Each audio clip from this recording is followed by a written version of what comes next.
السلام علیکم۔ آج میں آپ کو سٹوری سناؤں گی تم میرے سب کچھ ہو، پارٹ 3۔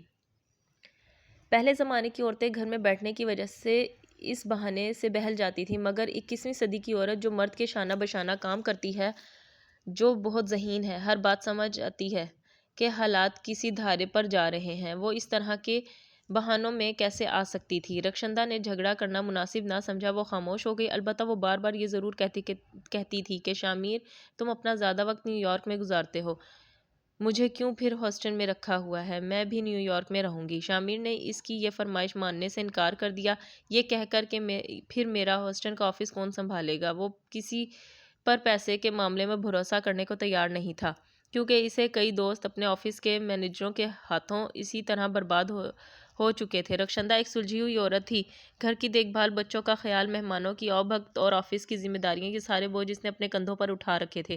مگر شوہر کی سرد مہری نے اس کی آنکھوں کے گرد سیاہ حلقے ڈال دیے تھے، جو اس کے گورے مکھڑے پر بہت نمایاں نظر آتے تھے۔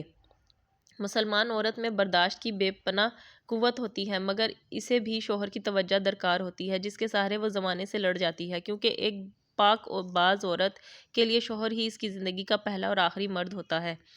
مگر یہاں رخشندہ اپنی ہر ذمہ داری کو پورا کرنے کے ساتھ ساتھ اس کندھے کی آرزو میں سسک رہی تھی، جس پر سر رکھ کر اس کی ساری تھکن دور ہو جاتی تھی۔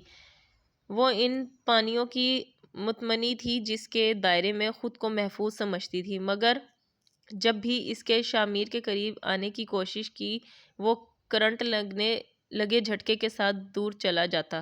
وہ کون ہے جس نے میری زندگی کے سرسبز باغ کو خزاں رسیدہ کر دیا تھا؟ خدا کے لیے میری مدد کرو۔ وہ بھی روتے روتے مجھ کو جھنجھوڑ ڈالتی۔ بھلا ان سوالوں کا میرے پاس کیا جواب تھا؟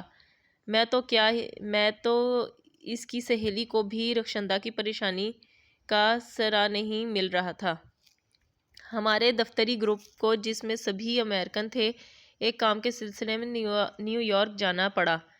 کام کاج کے بعد ایک دن تفریح کا پروگرام بنا، لوگ اپنی اپنی پسندیدہ جگہوں کی سیر کے لیے، جبکہ میں تھیٹر دیکھنے چلی گئی۔ وہاں ہال میں ملجی سی روشنی تھی، نرم قالین پر آرام دہ چھوٹے چھوٹے صوفے رکھے تھے، لوگ بڑی خاموشی سے آ کر بیٹھ رہے تھے۔ آج ایک ٹیبلو پیش کیا جا رہا تھا جس کا مرکزی خیال پھول اور بھنورا تھا۔